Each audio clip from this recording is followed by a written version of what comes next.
Alright. So, I read somewhere today that you can mechanically lock your cam phasers in advanced position. That's this way over here. You can tell by the curve on this side over here. This is flat and this is curved. So that's advanced. That's the advanced.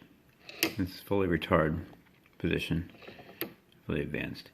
Alright, so yeah, this moves like this effortlessly. Can't talk. So that moves pretty effortlessly.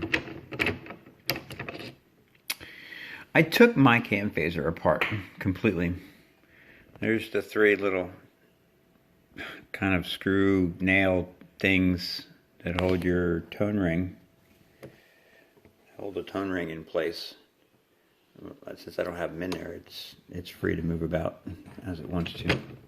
I also have this back plate off. I have the back plate off so I can see what I'm doing. And this is the updated version, has the two. And I took the spring out. Since I got those out, I can take the thing off and then take the spring out. I don't need the spring.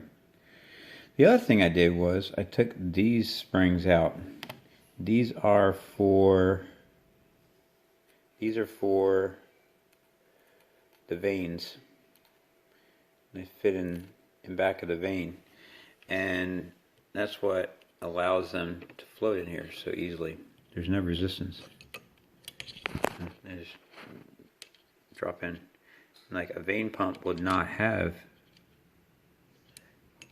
anything in there. They'll just drop in, and as this thing spins, the centrifugal force keeps the veins out and then the tight seal where they're supposed to be.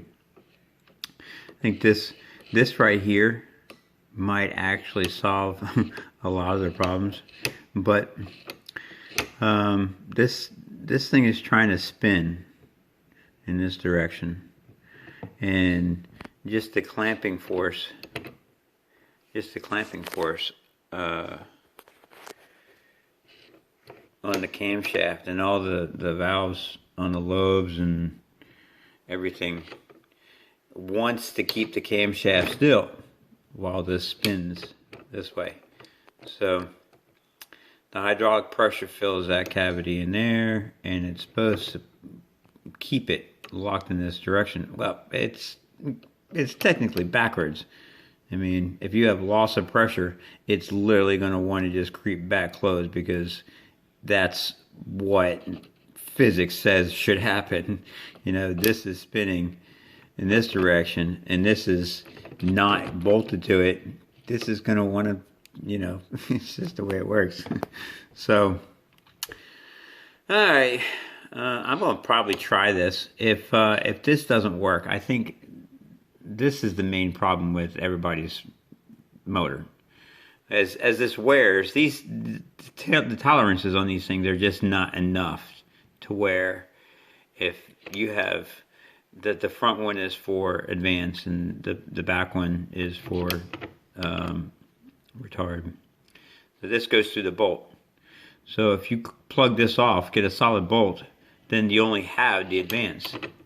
And then, of course, it's going to leak out whenever the pressure drops on this. It's not going to drop off instantly, and that's the problem. But you're also not going to have bleed over to where your pin is released, your locking pin is released, when you are sitting at idle. And that's what that pin does. It's supposed to pressurize and then lock in this position here instead of letting it creep out. I took the pin out. I'm going to put a bolt through there. Drill a hole in my plate and put a bolt all the way through there and be mechanically locked. So, alright, I'm out of battery.